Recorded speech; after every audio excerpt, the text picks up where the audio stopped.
மானங்கட்ட கிஸ்ஸுங்க அது. குடும்பத்தை பாடுறானா அங்கே போக மாட்டானா, ஊரில் இருக்கிறவனுக்கெல்லாம் பிளேயிங் கீஸ் அடிப்பானா. அச்சிங்கமாக வருதுங்க எனக்கு வாயில. ஏங்க நீங்கள் வேற, ஏன்னா 41 பேர் நசுக்கி செத்தப்போ ஓடி ஒளிஞ்ச உன்னை ஏர்போர்ட்டில் ஐயா 30 பேர் செத்து போயிட்டாங்க விஜய்னு கூப்பிடுறாங்க, விஜய் சார்னு கூப்பிடுறாங்க.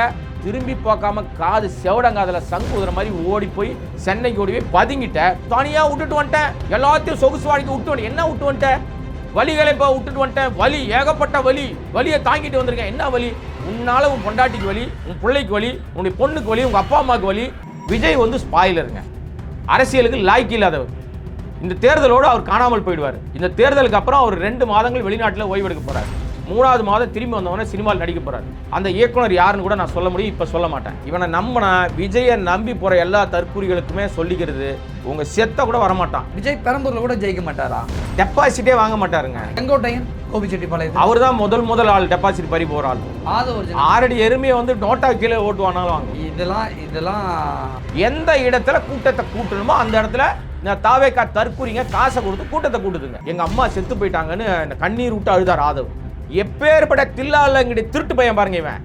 இவங்க அம்மா கல்யாணம் பண்ணது அதே சாதியை சேர்ந்த ஆளுக்கு தான் கல்யாணம் பண்ணி கொடுக்குறாங்க. அப்பா அம்மாவுக்கு 80வது சதாபிஷேகம் நடந்தால் கூட போக மாட்டார். ஆனால் அதை மாதிரி அவங்க போய் ஒரு திருக்கடையூர் கோயிலில் போய் சதாபிஷேகம் பண்ணிட்டு வருவாங்க. இப்போ சொல்லுவார் சிறுபான்மையின் காவலர் நானுன்னு. ஆனால் எல்லா இடத்துலையும் தான் விஜயா தான் அடையாளப்படுவார், ஜோசப் விஜய் அடையாளப்படுத்த மாட்டார். ஆனால் வேட்புமனுல ஜோசப் விஜய்னு போட்டுப்பார். ஜோசப் விஜய் என்கிற விஜய் ஜெயிப்பதற்கு வாய்ப்பில்லை. டெபாசிட் வாங்குவதற்கு ரொம்ப ரொம்ப சிரமம். நீங்கள் லாங் ஷாட்டில் நீங்கள் வீடியோ பார்த்தீங்கன்னா ஒன்றும் பெரிய கூட்டத்தை காணோம். 100-200 பேர் தான் பின்னாடியே போகிறானுங்க. சின்ன சின்ன சந்து வரும்போது கேமரா வந்து ஏன் இப்போ நீங்கள் வந்து ட்ரோன் காட்டுங்களடா, காட்ட மாட்டீங்களே. ஆமாங்க, அதை தற்கூரி முண்டம் பண்ணாதுன்னு தான் தெரியுமே. மறுபடியும் ஏங்க என்னை வந்து வாயை கிளறீங்க? அதை செய்யாத. நீங்கள் வந்து ஐடியா கொடுக்குறீங்க, அதை முண்டத்துக்கு ஒரு இளவும் தெரியாதுங்க. எவனா எழுதி கொடுக்குறத படிக்கும் அப்படியே. திமுக தீய சக்திங்க. அது போய் அமெரிக்காவில் ட்ரம்ப் கிட்ட பேசியிருக்கணும். இல்லைனா போய் ஈரானில் போய் ஈரான் அரசாங்கத்துக்கிட்ட போய் நீ வந்து இந்த மாதிரி சிலிண்டர்லாம் எங்களுக்கு பிரச்சனையாக இருக்குது, நீ அதெல்லாம் பண்ணினா ப்ராப்ளம்னு சொல்லி என்ன தெரியுது நிர்வாகம் ஸ்டாலினுக்கு? அந்த 6 அடி எருமை வேட்புமனு தாக்கல் பண்ண போகுது. எல்லாருக்கும் தெரியும் வேட்புமனு தாக்கல் பண்ண போ நான் ஐடென்டிட்டியை காமிக்கணும், நமக்கான ஐடென்டிட்டியை ஒரிஜினல் கார்டு காமிக்கணும். ஆதார் கார்டு எடுத்துகிட்டு போல 1/2 மணி நேரம் உட்காந்துருக்கு. போய் அப்புறம் போய் எடுத்துகிட்டு வந்த பிறகு வேட்புமனு தாக்கல் பண்ணுது.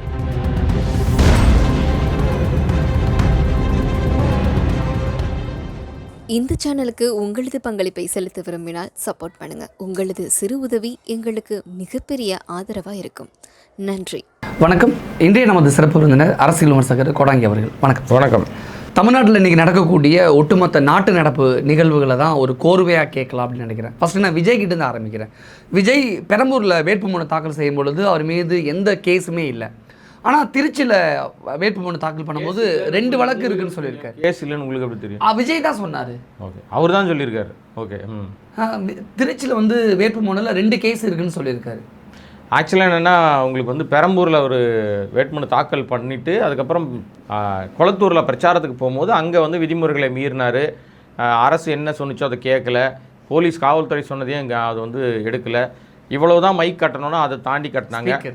கூட்டத்தை இவ்வளோ தான் கூட்டணும்னு சொல்லிட்டு பர்மிஷன் வாங்கிட்டு ஊர்வலம் மாதிரி போனது, ரோட் ஷோ போனது, இப்படி பல விதிமீறல்கள் பண்ணதுனால அவர் மீது 5 வழக்குகள் பதியப்பட்டுச்சு. அது வந்து 5 பிரிவின் கீழ் வழக்கு பதிவு பண்ணது. அது வந்து எப்போனா வேட்புமனு தாக்கல் பண்ணிட்ட பிறகு, அதனால் அதை குறிப்பிடலைன்னா பரவாயில்ல. சரி, அது ஒரு வழக்கு. அதுக்கப்புறம் வந்து இன்னொரு வழக்கு வந்து இங்கே குறிப்பிடலை, அது திருச்சியில் குறிப்பிட்டிருக்காரு. திருச்சி கிழக்கில் போய் பண்ணும்போது இந்த மாதிரி மதுரையில் மாநாடு போட்டாங்க இல்லையா, மதுரை மாநாட்டில் வந்து அவர் ரேம்பில் யாரும் ஏறிடக்கூடாதுன்னு சொல்லிட்டு கிரீஸ்லாம் தடவினானுங்க. ஞாபகம் இருக்கா உங்களுக்கு? ஆனால் இந்த அணில் குஞ்சுகள் அந்த கிரீஸ் எல்லாம் எப்படி தொடச்சிட்டு என்ன பண்ணான்னு தெரியல, ஒரு பையன் மேலே ஏறிட்டான். ஏறினவுடனே அவங்க தொண்டர் தான் ஆர்வத்தில் ஏறிட்டான். தம்பி இம்மாதிரிலாம் வரக்கூடாதுப்பா அப்படின்னு சொல்லிட்டு அவனை வந்து அவனுக்கு கை காட்டியோ கையை குலுக்கிட்டோ அல்லது அவனை கட்டி பிடிச்சோ ஒரு ஏதோ ஒன்று பண்ணி தான் அவன் உற்சாகம் அடைஞ்சிட்டு. அப்படி சொல்லியிருக்க, அப்படிலாம் சொல்லியிருக்க கூடாது. நீ கீழே இருக்கணும்னா நான் முத்தம் தருவேன் சொல்லியிருக்கேன்.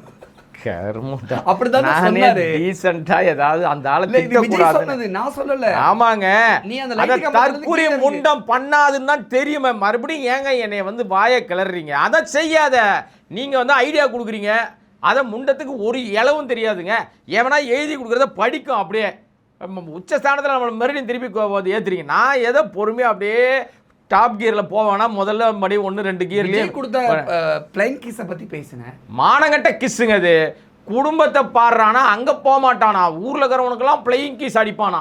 அச்சிங்கமாக வருதுங்க எனக்கு வாயில். ஏங்க நீங்கள் வேற இது வழக்கே மறைச்சிருக்காருங்க. பிரச்சனை என்னென்னா அங்கே வந்து அந்த பையனை தூக்கி பவுன்சர்ஸ் வெளியே போட்டாங்கல்ல, வெளியே போட்டதுனுடைய அவன் எனக்கு நெஞ்செல்லாம் வலிக்குது, என்னை தூக்கி போட்டதுனால எனக்கு பயங்கரமாக வந்து ப்ராப்ளம் இருக்குது அப்படின்னு சொல்லி கவர்மெண்ட் ஹாஸ்பிட்டலில் போய் அட்மிட் ஆகிட்டான். அதுக்கப்புறம் வந்து அவன் இல்லை இவன்னு வேறு சட்டை போட்டு காமிச்சாங்களாம், நிறைய ட்ராமாலாம் ஓடிச்சு.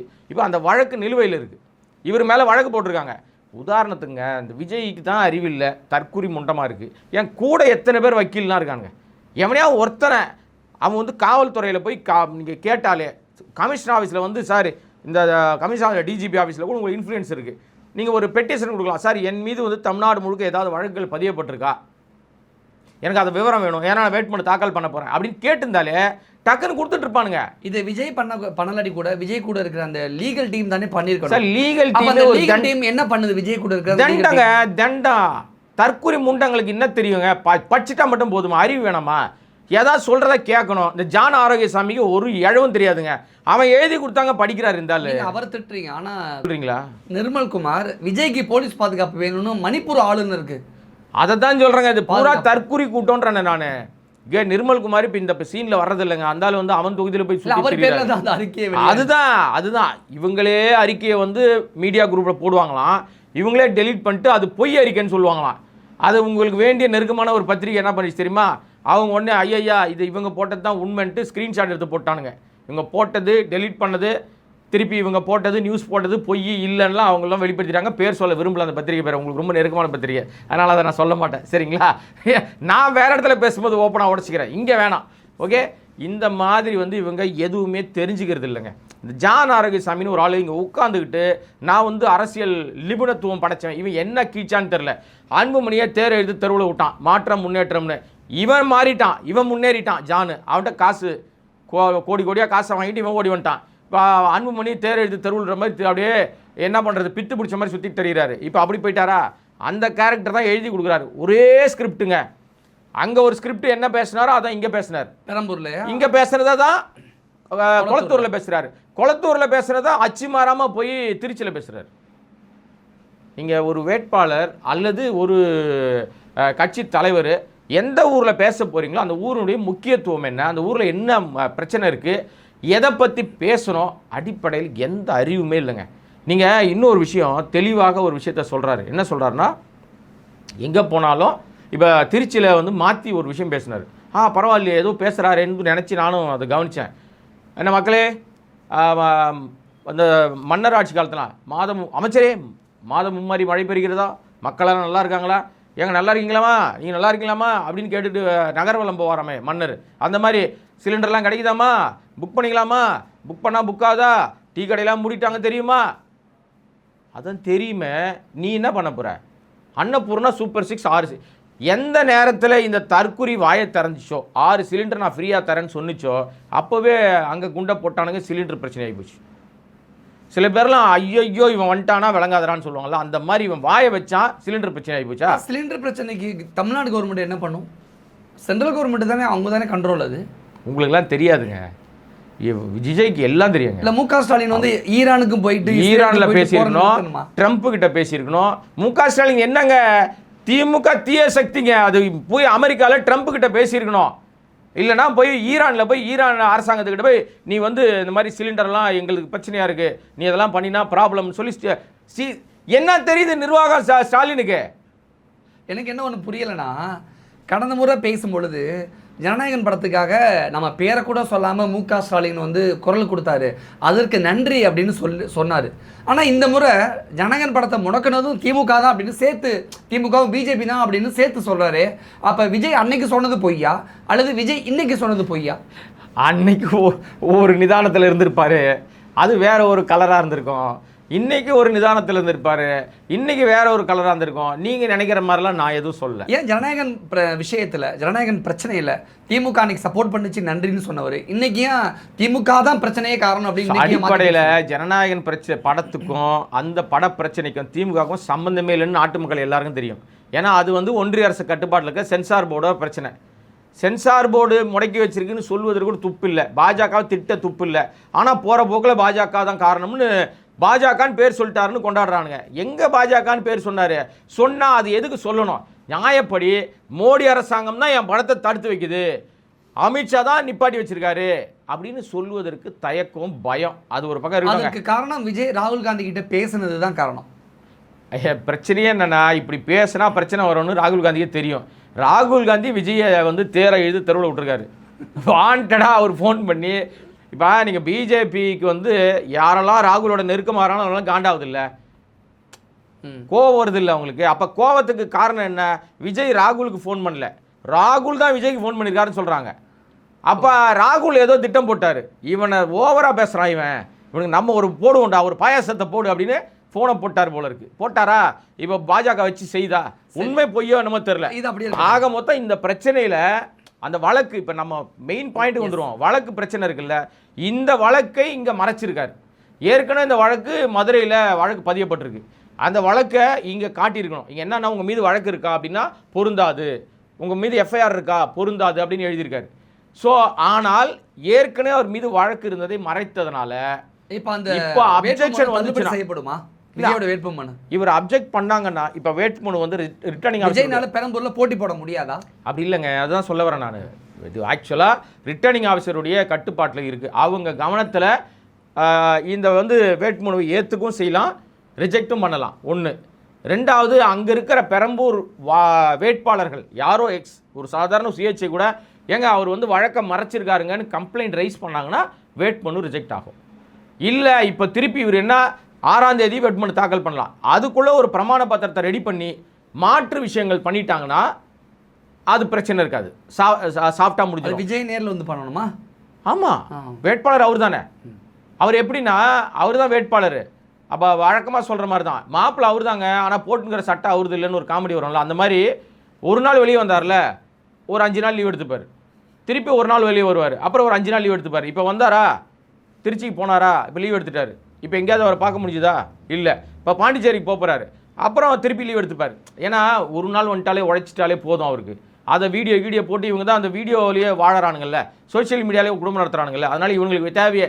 நீங்கள் லாங் ஷாட்டில் நீங்கள் வீடியோ பார்த்தீங்கன்னா ஒன்றும் பெரிய கூட்டத்தை காணோம், 100-200 பேர் தான் பின்னாடியே போகிறானுங்க. சின்ன சின்ன சந்து வரும்போது கேமரா வந்து, ஏன் இப்போ நீங்கள் வந்து ட்ரோன் காட்டுங்களடா, காட்ட மாட்டீங்களே. முன்னாடிலாம் நீங்கள் ட்ரோனாக விடுவானுங்க, இப்போ ட்ரோன் காட்சிகளை காட்ட மாட்டுறானுங்க. அவங்களோட அஃபிஷியல் பேஜெல்லாம் பாருங்களேன், கிட்ட டைட்டாக ஃப்ரேம் வச்சுக்கிறானுங்க. ஏன்னா கூட்டம் இல்லை, பெரிய ஆர்வம் இல்லை. அப்போ விஜயனுடைய லட்சணம் வெளிப்படையாக தெரிஞ்சிருச்சு. இன்னொரு விஷயம், எல்லாருக்கும் அதாங்க நிலைமை, நீங்கள் பார்க்காம இருக்கிற வரையும் உங்களை பார்க்கணுன்னு ஆர்வம் வரும். நீங்கள் ரெகுலராக பார்க்க ஆரம்பிச்சிட்டா ஆட்டோமேட்டிக்காக உங்களுக்கு ஒரு சலிப்பு தன்மை வந்துடும். ஏப்பா அந்த தெருவில் விஜய் பேசிகிட்டு இருக்காராம்பா, அப்படியா, அந்த தெருவுக்கு வருப்பாருப்பா, பார்த்துக்கலாம்ப்பா, அவர் அந்த தெரு வருவார்ல, அப்போ பார்த்துக்கலாம்பான்ருவாங்க. இவர் வராத ஒருத்தர் புதுசாக வந்தால் பக்கத்து ஊர்லேருந்து கூட வருவானுங்க கிளம்பி. இயல்பில் அதானுங்க நடக்கும். இப்போ அதுதான் இப்போ விஜய்க்கு நடக்குது. இப்போ அவர் ரெகுலராக வெளியே வர ஆரம்பித்தா 10 நாளைக்கு ஒரு முறை லீவ் எடுத்துகிட்டு வந்தாலே கூட்டம் குறையுது. டெய்லி வந்தால் செல்லா காசு ஆகிடுவார். போகிற இடம்லாம் அப்படியே சும்மா சுற்றிட்டு ஹாய் கை காட்டி, இல்லைன்னா இவர் காசை கொடுத்து ஒரு 100-200 பேரை பேக்கேஜாக ஆளை வச்சுட்டு போகிற பக்கம்லாம் கோஷம் போடுறது தான் அவருடைய வேலையாக இருக்கும். ஆக மொத்தம் விஜயனுடைய எல்லா விஷயங்களும் வெளிச்சத்துக்கு வந்துக்கிட்டே இருக்குது ஒன்று ஒன்றா. இதில் அவங்க கட்சி பண்ணுற அட்ராசிட்டிலாம் ஒவ்வொரு நாளும் ஒரு விதமாக வருதுங்க. அவினாசியில் ஒரு வேட்பாளர், ஒரு பெண்மணியை நிப்பாட்டியிருக்காங்க, தாவேகா வேட்பாளர் விஜய் கட்சியிலேருந்து. அந்த அம்மாவுக்கும் அந்த ஊருக்கும் சம்மந்தமே இல்லை, அந்த ஊருக்கும் அந்த அம்மா கிடையாது, வேறு ஏதோ ஒரு மாவட்ட செயலாளர் பொண்ணு.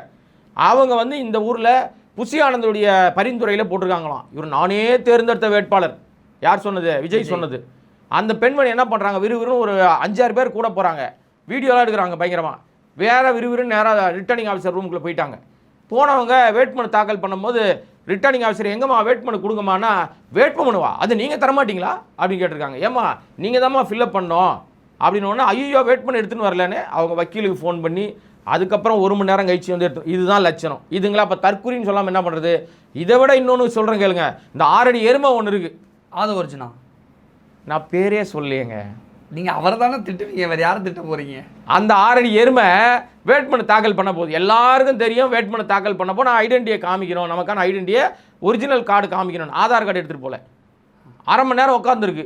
அப்புறம் போய் எடுத்துகிட்டு வந்த பிறகு வேட்புமனு தாக்கல் பண்ணுது. இப்போ தற்கொலைன்னு சொல்லாமல் என்ன பண்ணுறது இதுங்களே? இப்போ அவர் திருச்சியில் ஒரு போலீஸ்காரோட காலை உடச்சி வச்சிருக்காரு, காரை ஏற்றி. ஆதவ், ஆமாம், அவருடைய வாகனம் ஏற்றி காரை விட்டு கூட இறங்கலைங்க, அப்படியே உட்காந்துருக்காங்க. அவனை தூக்கிட்டு போயிட்டாங்க. அப்புறம் மருத்துவ செலவெல்லாம் நான் ஏற்றுக்கிறேன்னு சொல்லியிருக்காரு. இதெல்லாம் வந்து திட்டமிட்ட பிரச்சனைகள். அப்புறம் உங்களுக்கே தெரியும் வில்லிவாக்கத்தில் பாட்டில் அடித்த விஷயம், அது இவரே செட் பண்ணதா, மாட்டிக்கிட்டாங்க. அவங்க தாவேக்கா தான் செட் பண்ணதா, மாட்டிக்கிட்டாங்கல்ல அவனுக்கு 2 பேரும். எனக்கு என்னென்ன தாவேக்கா இல்லையான்றதுக்குள்ளேயே நான் போலங்க, ஏன்னா அது உண்மை நமக்கு தெரியாது. ஆனால் ஆதவ் பண்ண பில்டப்லாம் பார்த்தா ஏற்கனவே செட்டப் பண்ண மாதிரி தான் இருக்குது. ஏன்னா நீங்கள் வீடியோ ஃபுட்டேஜை அரை மணி நேரத்தில் கைப்பற்றின பற்றியா போலீஸ் அழிச்சிரும், நான் பிடிச்சிட்டேன் பாருன்னு வீடியோ காமிச்சார். அப்புறம் வந்து போலீஸ் என்ன சொல்லும்ன்றத போலீஸ் ஸ்டேட்மெண்ட் கொடுக்க முன்னாடி இவர் சொல்கிறார். இப்போ 2 பேரை பிடிப்பாங்க, அந்த 2 பேரை பிடிச்சிட்டு நாங்கள் குடிபோதையில் அடிச்சுக்கிட்டோம், ஒருத்தர் மேலே பாட்டில் வீசணும், தெரியாதனமாக கூட்டத்தில் ஊஞ்சின்னு அவன் சொல்லுவான் போலீஸ்னு போலீஸ் சொல்வதற்கு முன்பாகவே மேடையில் சொல்கிறார் ஆதவ். அப்புறம் அரை மணி நேரம் கழித்து ஸ்டேட்மெண்ட் வருது, இவன் என்ன சொன்னானோ போலீஸ் அது சொல்லுது. அப்போ போலீஸ் ஆதவன் கூட்டு சதியா அல்லது அடித்தவன் ஆதவன் கூட்டு சதியா? அரை மணி நேரத்தில் ஃபுட்டேஜ் கிடச்சிச்சின்னு சொன்னார்ல ஆதவ். மானங்கட்ட துப்பு கட்ட தற்குறி முண்டங்களா இங்கே காமிக்கிறீங்களே, அரை மணி நேரத்தில் வேக வேகமாக காமிச்சு திமுக மேலே பழி போட ட்ரை பண்ணுறீங்களே. கரூரில் 41 பேர் செத்து போயிட்டாங்களே நெரிசல் மரணத்தில், அந்த பஸ்ஸை சுற்றி கேமரா வச்சுருந்தீங்களே, அந்த கேமரா ஃபுட்டேஜை அடுத்த 10 நிமிஷத்தில் உங்கள் கையில் தானே இருந்தது, எடுத்து போட்டிருந்தா பிரச்சனை தீர்ந்துருக்குமே. எவன் நெருக்கனா, எவன் நசுக்கனா, எவன் பிதுக்கனா, எவன் வந்து மயக்க ஸ்ப்ரே அடித்தான், எவன் கத்தி விட்டான் தெரிஞ்சிட்டு இருக்குமே. ஏன்டா காட்டில் எருமை 6 அடி எருமையே அந்த வீடியோ எங்கடான்னு கேட்பாங்களா கேட்க மாட்டாங்களா? கேட்க மாட்டாங்களா? இதை காமிக்கிறாராம் போலீஸ் பிடிச்சதுக்குள்ள நான் இது பூரா செட்டப்புங்க. இதுலேருந்து தான் நான் சொல்கிறேன், இந்த 6 அடி எருமை பண்ண செட்டப் நாடகம் இது ஏற்கனவே கோன்னு ஒரு படத்தில் காமிச்சிட்டாங்க, அப்படியே ரீக்ரியேட் பண்ணுது. இந்த எருமை தான் இப்படி ரீக்ரியேட் பண்ணுதுன்னா இதோட தலைவனாக இருக்கிற தற்குறி விஜயும் ஒரு ரீக்ரியேட் பண்ணார் ஒரு நிகழ்ச்சி. அதை பார்க்கலையா நீங்கள்? திருச்சியில் போனார்ல பிரச்சாரத்துக்கு, அப்போ போகும்போது இவர் வாகனம் வந்துகிட்டு இருக்கு, அதுக்கு பின்னாடியே எல்லாம் அப்படியே விரட்டி வந்துட்டு இருக்காங்க. திடீர்னு 2 வீலரில் போன ஒரு பொண்ணும் ஒரு லேடியும் ஒரு ஆளும் டக்குன்னு ஊன்ட்டாங்க. அது நல்லா தெரியுது, அவங்களே வண்டியை சாட்சின்னு விடுறாங்க, எங்கே எதுவுமே இல்லைங்க. உடனே அதை பார்த்தவொடனே டக்குன்னு லிஃப்ட்டில் கீழே இறங்கி அப்படியே வண்டியிலேருந்து இறங்கி ஓடுறாரு, அவங்கள காப்பாற்றுறாராம். யார்? விஜய். டே எப்பா டே ரீல் வந்து போச்சுடா, முடியலடா, டே ஏன்டா இது எவன்டா கொடுத்த ஐடியா இதெல்லாம்? அப்புறம் விறுவிறுன்னு வந்து வண்டியில் ஏறிக்கிறாராம். பாதுகாப்பில் இருந்த பவுன்சர் வேன்லேருந்து அப்படியே ஜம்ப் பண்ணி குதிக்கிறாராம். என்ன ட்ராமா இதெல்லாம்? ஏன்னா 41 பேர் நசுக்கி செத்தப்போ ஓடி ஒளிஞ்ச உன்னை ஏர்போர்ட்டில் ஐயா 30 பேர் செத்து போயிட்டாங்க விஜய்னு கூப்பிட்றாங்க, விஜய் சார்னு கூப்பிட்றாங்க. திரும்பி பார்க்காம காது செவடங்காதில் சங்குதிர மாதிரி ஓடி போய் சென்னைக்கு ஓடி போய் பதுங்கிட்ட பங்கரில். அப்போல்லாம் மக்கள் மேலே அக்கறை இல்லை. இவர் வண்டியிலேருந்து பார்த்தோன்னே ஒருத்தர் ஊன்ட்டாங்களா, உடனே இறங்கி ஓடுறாராம். டே ட்ராமாவை நிப்பாட்டுக்கடாப்பா சாமி. 10 நாளைக்கு முன்னாடி தானே தஞ்சாவூர் மாநாட்டில் ஒரு பையன் ஆக்சிடென்ட் ஆகி இப்போ இறந்து, அவனுக்கு இரங்கல் கூட தெரிவிக்கலைங்க, ஒரு அனுதாபம் கூட தெரிவிக்கல, அவங்க அப்பாவை ஆறுதல் கூட படுத்தலைங்க. இவனை நம்பினா விஜயை நம்பி போகிற எல்லா தற்குறிகளுக்குமே சொல்லிக்கிறது, உங்கள் செத்த கூட வரமாட்டான். இதை மீறி நீங்கள் போனீங்கன்னா கஷ்டம்தான். ஆக இந்த வேட்புமனு ரிஜெக்ட் ஆகுமா ஆகாதான் ரிட்டர்னிங் ஆஃபீஸருடைய பார்வையில் தான் இருக்குது. விஜய் பெரம்பூரில் ஜெயிப்பாரா திருச்சியில் ஜெயிப்பாரா? எங்கேயுமே ஜெயிக்க மாட்டார். டெபாசிட் வாங்குவாரான்னு முதல்ல பாருங்க. செல்வாக்கு இல்லாத நபருங்க அவரு. பெரம்பூரில் ஜெயிக்கிறதுக்கு மேக்ஸிமம் சான்சஸ் இருக்குல்ல, எப்படி சொல்லுங்களேன், எனக்கு எப்படின்னு சொல்லுங்க, எனக்கு தெரியல. மக்களுடைய வாக்கு அதிகமாக இருக்கு. பட்டியலின மக்கள்லாம் எல்லா விஜய்க்கு தான் ஓட்டு போட்டுருவாங்க, கிறிஸ்தவர்கள் எல்லாரும் விஜய்க்கு தான் ஓட்டு போட்டுருவாங்களா? யார் சொன்னா? கலை யதார்த்தம் என்ன தெரியுது உங்களுக்கு? இல்லை, விஜய் ஒரு சர்வே எடுத்து ஏங்க அவன் வாழ்க்கை பூரா காசு கொடுத்தே சர்வே எடுக்கிறாங்க. இந்த எந்த சர்வே அப்படிலாம் பார்க்க போனீங்கன்னா கட்டஞ்சேரி இல்லை, இவருக்கு முதலமைச்சர் ஆகும் யோகம் இல்லை, அவர் எதுவுமே கிடையாது. எடப்பாடி தான் மீண்டும் முதலமைச்சர்னு கடந்த தேர்தலில் சொன்னாங்க. விஜய் ஏன் டி நகர்ல நிக்கல, விஜய் ஏன் மயிலாப்பூர்ல நிக்கல, அப்படி விஜய் ஏன் கரூர்ல நிக்கலன்னு கேளுங்க. சரி, விஜய் ஏன் கரூர்ல நிக்கல? அவரை தான் கேட்கணும். அங்க போய் நின்னா செருப்பாலே அடிப்பாங்கன்னு தெரியும் அவருக்கு, அதனால நிக்கல. அப்ப பெரம்பூர்ல நம்ம ஜெயிச்சிருவோம். பெரம்பூர்ல கிறிஸ்தவ மக்கள் இருக்காங்க, பட்டியலின கணக்கு என்ன தெரியுமாங்க, ஊரெல்லாம் பிறப்புக்கும் எல்லா உயிருக்கும்னு நீங்க போட்டு பாருங்க. இவரு பண்றது பூரா ஜாதி அரசியல், அப்புறம் மத அரசியல். எல்லாரும் மாதிரி இவரும் 10ஓட 11 தான். புதிய மாற்றத்துக்கான ஆள்லாம் கிடையாது. ஏன் விதையை தொடர்ந்து எடுக்கிறோம்னா இதுதான், நீ மாற்றத்துக்கான ஆளா இருந்தா உனக்கு சப்போர்ட் பண்ணுவோம். நீ ஏன் டுபாகூரா இருக்க? விஜய் பெரம்பூர்ல கூட ஜெயிக்க மாட்டாரா? டெபாசிட்டே வாங்க மாட்டாருங்க. இதெல்லாம் அநியாயமா இருக்கு நீங்க பேசுறது. நான் வந்து அநியாயம்ன்றீங்க. நீங்க 4ஆம் தேதிக்கு மேல நம்ம சந்திக்க தான் போறோம், மறுபடியும் பேச தான் போறோம். தாவேக்கெல்லாம் நீங்க சொல்ல பார்த்தா ஒருத்தர் கூட ஜெயிக்க மாட்டாங்க, வாய்ப்பே இல்லைங்க. செங்கோட்டையன், கோபிச்செட்டிப்பாளையம், அவர் தான் முதல் ஆள் டெபாசிட் பறி போற ஆள். இதெல்லாம் உண்மைங்க. ஏங்க நான் எனக்கு என்னங்க இது ஆதோ ஒரிஜினா, ஆதோ ஒரிஜினா 6 அடி எருமையை வந்து நோட்டா கீழே ஓட்டுவானாலும் வாங்க. இதெல்லாம் நீங்க எழுதி வச்சீங்க சார். எங்க அண்ணன் புஷி ஆனந்த் பாவங்க அந்த ஏதோ சோழிங்கநல்லூர் இருந்தா கூட அவர் அந்த ஊர் அந்த இடத்துல வந்திருக்காரு. ஏன்னா பாண்டிச்சேரி விட்டு காலி பண்ணி வரும்போது சோழிங்கநல்லூரில் தான் அவர் வந்து வாக்காளரெல்லாம் வாங்கினது. அங்கே வந்து ஈசிஆர் சரவணன் என்ன பண்ணிட்டாருன்னா, இல்லை நீங்கள் போய் டி நகர் போ தலைவா, நீ அங்கே போ தலைவா, நடுநாயகமாக சென்னையில் நின்னா தான் தலைவா கரெக்டு, ஓரமாக நான் நின்றுக்கிறேன் தலைவா அப்படின்னு அவன் உஷாராக இவரை தள்ளி விட்டான். இங்கே டி நகர்லலாம் சாலைகீழாக நின்னா கூட தண்ணி குடிச்சா கூட ஜெயிக்க முடியாதுங்க. சென்னையை பொறுத்த வரைக்குங்க அதிமுகவுக்கும் திமுக தான் டஃப் இருக்குது எப்போவுமே. அதுவும் வந்து பெரும்பாலும் ஜெயலலிதா காலத்தில் தான் ஒரு முறை வந்து பெரும்பாலான இடங்களில் வந்து அதிமுக ஜெயிச்சுது. அதுக்கப்புறம் சென்னையை வந்து திமுக விட்டு கொடுக்கவே இல்லை. ரொம்ப கிளவராக வேலை செய்வாங்க. இன்னொரு விஷயம், வியாபாரிகளில் பெரும்பாலானோர் திமுகவுக்கு தான் சப்போர்ட் பண்ணுறாங்க. அது அவங்களுக்கு பெரிய ப்ளஸ்ஸாக இருக்குது. அதனால தான் சொல்கிறேன், இவங்கெல்லாம் வந்து கற்றுக்குட்டிங்க, இவங்களுக்கெல்லாம் எதுவுமே தெரியாது, கஷ்டம். நீங்கள் ஸ்டார் கேம்பெயின் பண்ணக்கூடிய பேச்சாளர்கள்னு சொல்லக்கூடிய யாருமே தாவேக்கால அடிப்படையில் புரிதலோடு இல்லாததுனால அவங்க வெற்றி பெறுவது ரொம்ப கஷ்டம். நீங்கள் விஜயை சொல்கிறீங்கல்ல, விஜய் வந்து அவர் டெபாசிட் வாங்குவதற்கே ரொம்ப சிரமப்படணும். நீங்கள் 2.5 லட்சம் ஓட்டு இருக்காங்கன்னு வச்சுக்கோங்க, அதில் 2 லட்சம் ஓட்டு போல் ஆகுதுன்னா குறைந்தபட்சம் 1/3 நீங்கள் வாங்கணும். 1/3 வாங்கினா தான் டெபாசிட் கிடைக்கும். அந்த அடிப்படையில் நீங்கள் என்ன ஓட்டு வாங்குவீங்கன்னு தெரியாது. இப்போ நீங்கள் வந்தாங்கல்ல கூட்டம்லாம், நீங்கள் கூட்டத்தை பார்த்தானே சொல்கிறீங்க ஜெயிப்பாருன்னு. ஆமாம், அப்படி தானே சொல்கிறீங்க. வந்த கூட்டம் எல்லாமே பெரம்பூர் தொகுதி மக்கள் இல்லைங்க. அடிப்படையில் புரிஞ்சிக்க மாட்டேங்கிறீங்க. பெரம்பூர் அதை சுற்றி இருக்கிற மாவட்டங்கள், அதை சுற்றி இருக்கிற தொகுதிகள்லேருந்து கூப்பிட்டு எல்லாரும் வர வைக்கிறாங்க. நான் ஒரே ஒரு கேள்வி, சந்தேகம் மட்டும் கேட்குறேன், எனக்கு அது மட்டும் பதில் சொல்லுங்களேன். நீங்கள் பெரம்பூரில் வாக்குப்பதிவு, அது பெரம்பூரில் வந்து வேட்புமனு தாக்கல் பண்ணுறாரு விஜய். தாக்கல் பண்ணிவிட்டு குளத்தூர் போகிறார். போவதற்கு 3 மணி நேரம் ஆச்சு. கேட்டால் க்ரௌடு தன்னழிச்சா ஒரு பெரிய கூட்டம் வந்துட்டாங்கன்னு சொல்கிறார். அப்படி தானே? வீட்டை விட்டு அவர் வந்துட்டாலே கூட்டம் பின்னாடியே விரட்டிட்டு வருது. ஒத்துக்கிறீங்களா? உண்மை தானே? பார்வையாளரும் ஒத்துப்பாங்க அதை. அப்படிப்பட்ட கூட்டம் தன்னெழுச்சியாக வருகிறவர் 3 மணி நேரம் பெரம்பூர்லேருந்து குளத்தூர் போகிறதுக்கு 3 மணி நேரம் ஆக்கினதா சொன்னாங்கல்ல. அதுக்கப்புறம் 4 மணிக்கெல்லாம் பிரச்சாரத்தை ரத்து பண்ணிட்டார். எங்கே? குளத்தூரில் 6 மணிக்குள்ளே வீட்டுக்கு போய் சேர்ந்துட்டார். குளத்தூரிலிருந்து நீலாங்கரையில் இருக்கிற வீட்டுக்கு நியாயப்படி இந்த க்ரௌடோடு அவர் போயிருக்கணும்னு சொன்னால் நைட்டு 9 மணி தான் வீட்டுக்கு போயிருக்க முடியும். ஆமாவா இல்லையா? ஆமாம். அது எப்படி சார் 1 மணி நேரத்தில்? அது எப்படி தீமிங்களும் உனக்கு மட்டும் கிடச்சிதுன்ற மாதிரி அது எப்படி சார் 1 மணி நேரத்தில் சத்தமே இல்லாமல் ஓடி பறந்துருச்சு வண்டி? அப்போ பின்னாடி யாருமே போகலையா சார்? பின்னாடி யாரும் விரட்டலையா சார்? அப்போ இதுலேருந்து என்ன தெரியுது? எந்த இடத்துல கூட்டத்தை கூட்டணுமோ அந்த இடத்துல தாவேக்கா தற்கூறிங்க காசை கொடுத்து கூட்டத்தை கூட்டுதுங்க. இதுங்களும் பாதி காசு வாங்கிட்டு வருது, பாதி விஜய் வராருனோடனே செல்ஃபி எடுக்கலாம், ஃபோட்டோ எடுக்கலான்னு கத்தி கதறிட்டு வந்துக்கிட்டு உள்ளே வந்து மாட்டிக்கிட்டு ஐயையோ தண்ணி கிடைக்கலையே, ஐயையோ மூச்சு தண்ணதுன்னு கத்துதுங்க. அது எப்படி பெரம்பூரில் அழுத அதே பொண்ணு குளத்தூர்லேயும் வந்து அழுகுது விஜய்க்காக? ஜூனியர் ஆர்டிஸ்ட் காசு கொடுத்து கூட்டு வருது உண்மையா? அது ஜூனியர். ஆமாம், அதெல்லாம் நிறைய செட்டப் நிறைய பண்ணுறாங்க. எல்லா கட்சியிலையும் செய்வாங்க. நான் இந்த கட்சியை மட்டும் குறை சொல்லலைங்க. நான் என்னமா தாவேக்காக திட்டு நினைக்கிறேன். விஜய் அரசியலில் கூட ஜூனியர் ஆர்டிஸ்ட் நம்பி தான் இருக்கணுமா? ஏங்க மொத்த கும்பலுமே அது மாதிரி தாங்க. நடிப்பு அரக்கங்க. எனக்கு என்னென்னா டஃப் ஃபைல் வந்து ஒன்று விஜய், இன்னொன்று ஆரடி எருமை அப்படின்னு வரும் இன்னும் கொஞ்ச நாளில். ஏன்னா இவன் அதுக்கு மேலே டஃப் கொடுக்குறாங்க. அப்படியே அம்மானு அழுகுறான், அம்மாவை வச்சு ஓட்டு கேட்குறான், அம்மா செத்து போனாங்க, கண்ணு முன்னாடி அம்மா செத்து போயிட்டாங்கன்னு அழுகுறான். உண்மையிலே 5 வயசில் அம்மா செத்து போயிட்டாங்க. இந்த ஆதவோட அம்மா வந்து தற்கொலை பண்ணி செத்துட்டாங்க. அதில் உண்மை இருக்குது, பொய் இல்லை.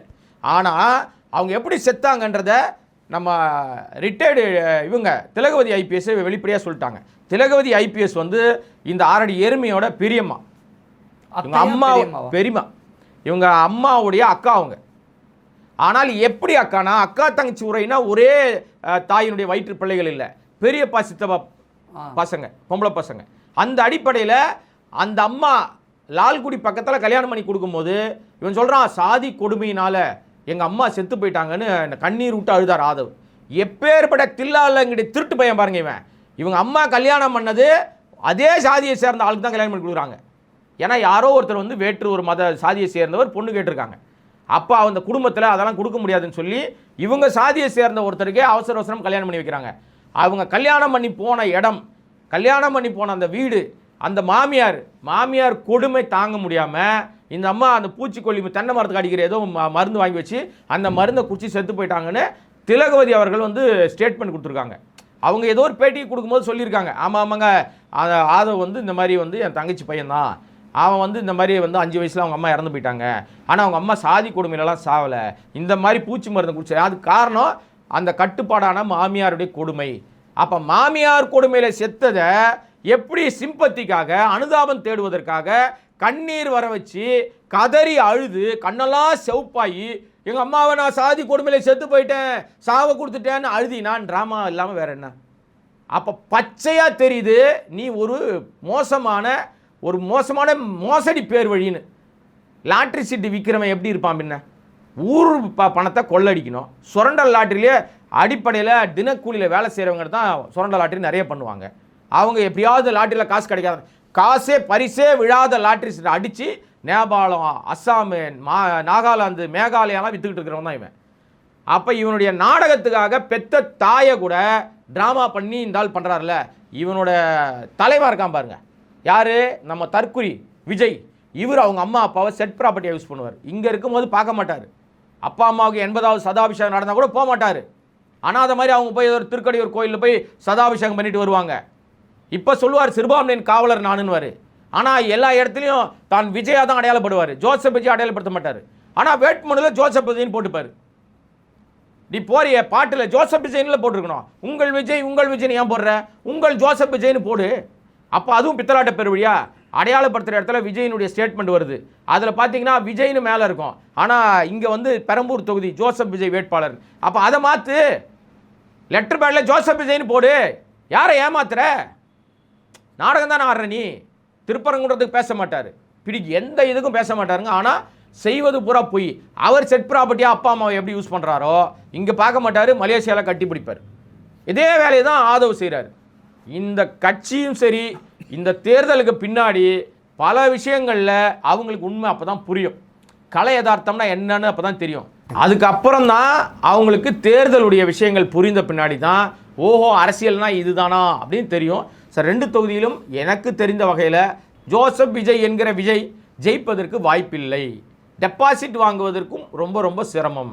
தாவேக்கால விஜயே ஜெயிக்க மாட்டாருன்னா அப்போ யார் தான் தாவேக்கால ஜெயிப்பா? தாவேக்கா சுத்தமாக வேஸ்ட்டுங்க. அது வந்து ஓட்டை பிரிக்கிற கட்சிங்க. அது என்ன தெரியுமா?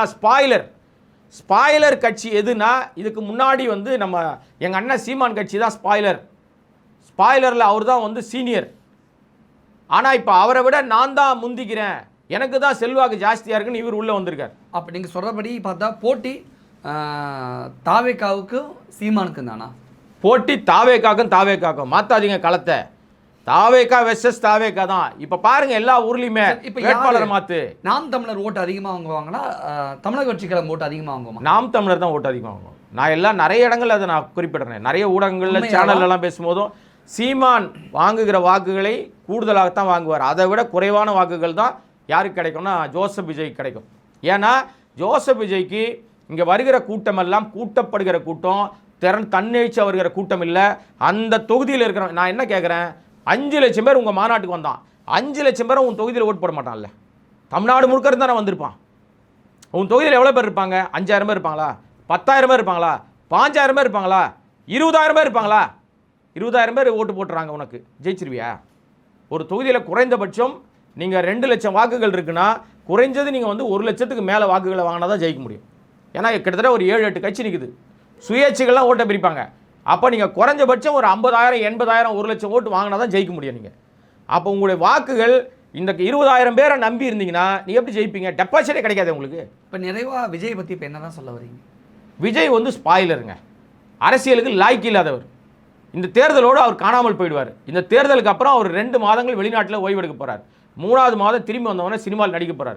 அந்த இயக்குனர் யாருன்னு கூட நான் சொல்ல முடியும், இப்போ சொல்ல மாட்டேன். கடைசி நாளில் நான் உங்களுக்கு சொல்கிறேன். அப்போ எக்ஸ்க்ளூசிவாக வச்சுங்க. இப்போ விஜயோட அரசியல் ஏங்க அவ்வளோதானா? எதுங்க அரசியல்? விஜயோட அரசியல் என்னது? திமுகவை திட்டுறது, திமுக வாக்குகளை சிதறடிக்கிறது, யாருன்னா சிறுபான்மையினர் வாக்குகளை நான் தான் காவலன்னு சொல்லி ஓட்டை பிரிக்கிறது. இது வந்து பாஜக சொல்லி கொடுத்த விஷயம், அதை செய்கிறார். அவருக்கு அதுதான் தெரியும். எவனாவது ஒருத்தன் ப்ராப்பர் அரசியல்வாதியாக இருந்தா, நீங்கள் கேட்டதுனால நான் பதில் சொல்கிறேன், நீ திருச்சிக்கு இனிமேல் திருச்சி பக்கம் நீ போக மாட்டேன். இனிமேல் திருச்சிக்கு போகிற வாய்ப்பு இல்லை. இருக்கிறதே வந்து 18 நாள் தான் இருக்குது, 20 நாள் தான் இருக்குது. அப்போ திருச்சி பக்கமே போகாத நீ அங்கே முதல் முறையாக போயிருக்கிய. திருச்சி தொகுதியில் 9 தொகுதி இருக்குல்ல, 9 10 தொகுதியோ இருக்குல்ல, அந்த வேட்பாளர்களை ஒரு வண்டியில் நிப்பாட்டி இவங்கெல்லாம் என்னுடைய வேட்பாளர், இந்த பாருங்க இந்த தொகுதிக்கு இவர், இந்த தொகுதிக்கு இவர் எழுதி கொடுத்து படிக்கிறதுக்கு என்னடா கேடுகாலம் உனக்கு? உன்னை நம்பி வந்து செலவு பண்ணுறானே, அவன் எதை நம்பி செலவு பண்ணுறான்? அவனோட அவன் பேரை கூட சொல்ல மாட்டியா நீ? இனிமேல் அவன் திருச்சி பக்கம் போவார். அவர் எல்லா கட்சியும் வேட்பாளர்களை அறிமுகப்படுத்திட்டு பக்கத்தில் நிப்பாட்டி ஓட்டு கேட்குறாங்க. Yes. ஸ்டாலின், எடப்பாடி, நம்ம கனிமொழி, சீமானு, உதயநிதி யார் பிரச்சாரத்துக்கு போனாலும் அந்த தொகுதியோட வேட்பாளர் யாருன்னு அவரை நிப்பாட்டிக்கிட்டு வண்டி பக்கத்தில் நிப்பாட்டிக்கிட்டு அவங்க இவருக்கு ஓட்டு போடுங்க, நான் தான் இவர் தான் நான் சொல்கிற தப்பு இல்லை, பேர் சொல்லணும்.